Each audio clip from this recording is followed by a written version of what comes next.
When I was single, I was very effective in putting myself out there and understanding the anatomy of, drawing in your life partner. I studied it, if I can say, because I did date quite a lot of guys, okay? And so I understood at some point that there were things that I specifically wanted to see and experience inside of a relationship. So that experience of the dating and not working out actually helped me to get powerful information that I wouldn't have otherwise had, right? And I started to understand these are the things that are really important to me. For example, I need a guy who's working on himself spiritually, mentally, emotionally, right? I need somebody who is able to have deep conversations with me about growth, about where he needs to grow, where he's stuck in his stories, where I need to grow, where I'm stuck in my stories. And I want to be able to have those deep, meaningful conversations. And at the beginning of my singledom life, I didn't know that that was something that was important to me. And after several guys kind of laughing at my meditation practice and telling me that they didn't need that, I started to understand this is important to me. So if I am going to be with a guy on a long-term relationship, I need him to be fully on board with the things that are super important to me.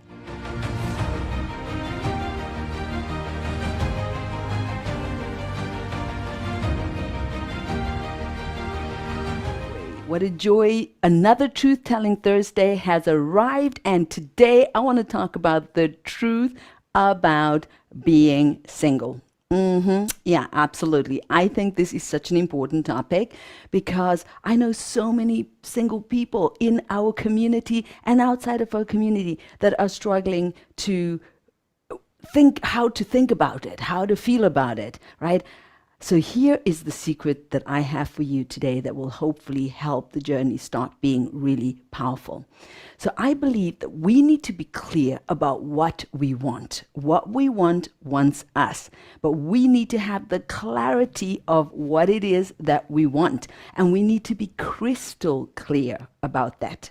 Not maybe I want it, not sure if I want it now, not sure, I'm a bit, like, every time you have those type of thoughts around what you want, you are killing, destroying, and disturbing the frequency that's going to allow you to bring it in. And that is why I teach my students all the time that clarity is prosperity. So you want to have a clear yes, I want a relationship. And it really has to be there and not now, not in a year, not in, I don't know when, but I want it, but I don't, not there. All of that has to be gone. Now, of course, if we're recovering from a complicated breakup, if we're, recovering from a terrible relationship, of course, you feel like you need to protect yourself and you need to put, but maybe, I'm not sure, as part of your continuation journey. But this is what you need to know. When we're working to create what we want, it is not up to us. I know, boom, when it's going to come in. It's kind of like sitting in a restaurant and you order your fried chicken, okay? And if the restaurant is full, you might get it in half an hour, you might get it in 45 minutes, but you also might be lucky and get it in 10 minutes because they're just really organized to create fast the fried chicken, okay? So it's kind of like that. You cannot put a time frame like, I want this in 5 months. I want this in 10 months. Now, I'm talking about relationships, okay? There are some other things where I believe you could work with time frames and it could be a very effective way in terms of manifesting. I want to accomplish this within this time frame, okay? I do believe in the power of that, specifically if you're working with things like numbers, if you're trying to create more abundance financially in your life, you absolutely need numbers and times in which you want to create that, right? Because it helps you focus, and the more you focus, you get more of what you focus on, and so you're able to create it. But in terms of relationships and meeting somebody, this is where it doesn't work so well like that. What is needed is the permanent frequency of yes. I am clear. I My intention is to be in a beautiful relationship. You want to have specifics of what you're looking for, right? You want to be able to identify in very clear terms what you want in a relationship. Now, I have been single quite a long time ago. I know it's like over 23 years ago that I was single. But when I was single, I was very effective in putting myself out there and understanding the anatomy of drawing in your life partner. I studied it, if I can say, because I did date quite a lot of guys, okay? And so I understood at some point that there were things that I specifically wanted to see and experience inside of a relationship. So that experience of the dating and not working out actually helped me to get powerful information that I wouldn't have otherwise had, right? And I started to understand these are the things that are really important to me.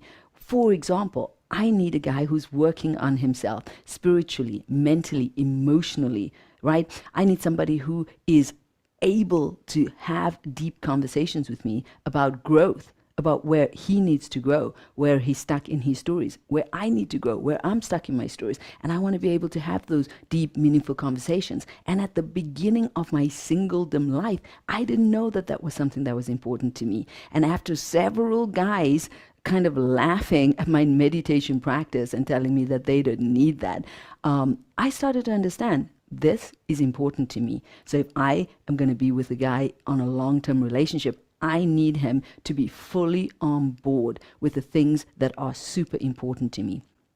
So that is why while you are on the dating scene, gather information, gather the intel. Every single, let's say, not working situation that happens is an important gathering of intel on what is going to work for you and what is going to be the thing that you want to draw in, right?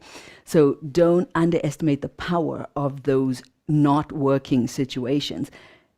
Go into the looking for the partner with love, with fun, with joy.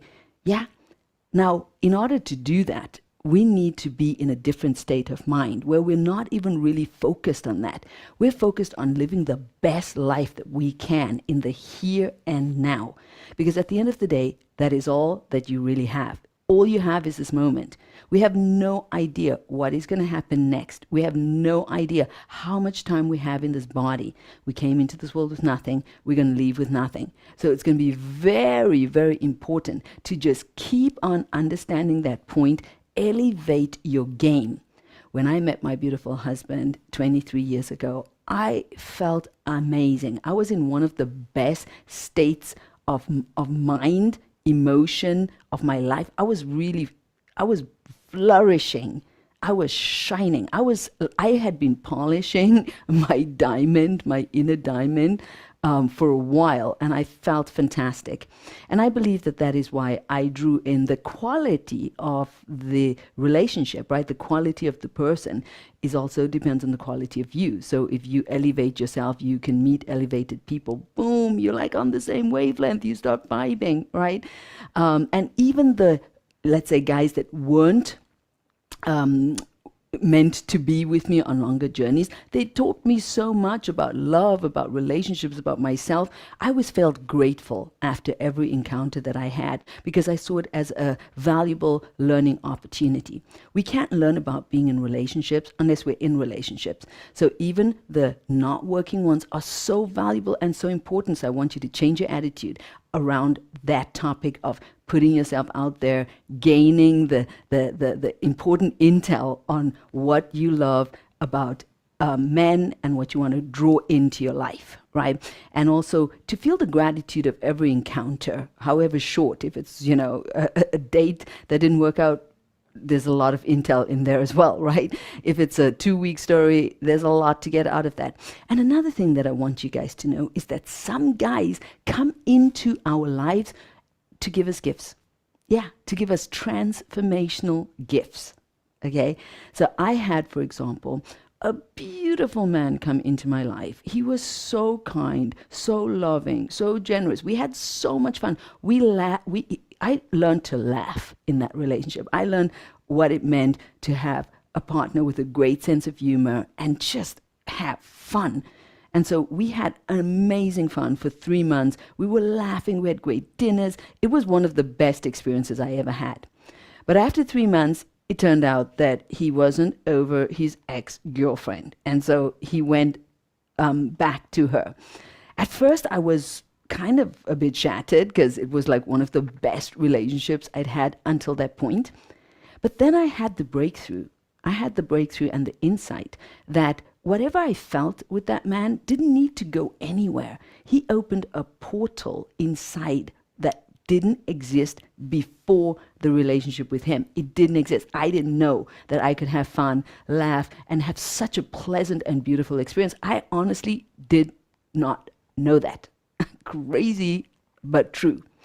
So I felt like he taught me how to have fun in a relationship. He taught me that I can be that woman. And so I felt I shifted away from, oh, you're going back with your ex-girlfriend and feeling angry about it, into feeling happy that I'd had the opportunity to meet him. We, of course, turned our relationship into a friendship because I do believe that people come into our lives with beautiful gifts. We need to continue loving them no matter what. We need unconditional love in the world. We need to start loving ourselves unconditionally. And if possible, try to give as much unconditional love to those other people in your life. So I switched my head, switched my heart, and I grew. And so I think it was at least, whether it was about 7 or 8, 9 months, I don't remember exactly how long. No, actually, it might have been a bit longer. Maybe it was a year or two or something like that, before I met my amazing husband, Kai. But that guy taught me something I didn't know before. And so therefore, I knew, and I could start attracting a different type of man. So trust me, all the experiences that you're having, stop being angry about them. Stop being resentful. Start getting into it. It's all about growth. It's all about learning. It's all about up-leveling your game. If you want to attract a beautiful man in your life, you need a permanent, yes, pulsating in your heart. I'm worthy of the greatest love story ever lived. I'm worthy of being in a beautiful relationship and experiencing that. I'm worthy of drawing in an amazing partner, and I say yes to it. And never at any point try not to speak out negativity towards that wish. And honestly, this is a powerful lesson for anything that you're trying to manifest in your life. You've got to want it. You've got to be hungry for it. You've got to be like, yes, right? Without any doubts in your mind. And remember that secret of not the yes, but not now. That's so important because it takes time for that yes to go out and vibrate. It takes time for it to mature. Our thoughts are like seeds that we plant in the universe, right? So it's not after one day that you vibrate the yes, I really want this, that it's just going to come in your life. Some of you, it's going to take a year or 2 or 3. Some of you, it might take 5 years. Some of you, it might come in sooner than you wanted it to. In my case, that's what happened, okay? I was clear. I'm not ready to be a nun. I'm not ready to give up man and just say I'm living the spiritual teacher life that has no sex and no relationship. I was very clear. I want a relationship. Yes. Okay. I was going through a time. I felt amazing. So I did feel like when I met my husband, I wasn't ready to say yes. I was not like, oh my God, you've come at the perfect time. I was feeling amazing. I wanted to continue riding that wave by myself and feeling that amazingness that I felt. But I did have to be honest with myself. My fried chicken arrived, okay? Absolutely. He had every single non-negotiable that I had on my list. Like, he needs to have this, he needs to have that. He had it all. And so that's another thing. Are you able to say yes to the abundance of the universe when it brings it to you, even in that moment when you're not feeling like you're ready? That is such a powerful truth. I hope you will run with it. I hope you will let it open your heart. I'm so glad that I had the wisdom to say, Mahima, this is exactly what you asked for. Does it feel like the right time? No, it didn't feel like the right time. But it is here. And I grabbed it with both hands. And that's the story 23 years later, riding the wave of this beautiful adventure. So that's basically all I want to say today. As you guys know, on any of these topics on my Truth Telling Thursdays, I could literally teach a whole workshop over, a week just on this topic alone. But that's not the point of these Truth Telling Thursdays. They're just little tastes of wisdom that I want you to share and spread in the world. We need to start spreading how to be empowered, how to feel amazing, how to raise up against our negative mindset and feel beautiful and empowered. So if you love this message and you know some single ladies or men out there, because this applies to men too, please share this video and let's spread the message of empowerment in the world. My name is Mahima Klinger. I'm the founder of the Mahima Mindset. Look me up if you think that you want to know more about what I get up to. Love you so much and keep rocking it. Keep your chin up and keep saying yes to what you want. Yes, yes, yes, yes, yes. And have the wisdom to grab it with both hands when the universe brings it in.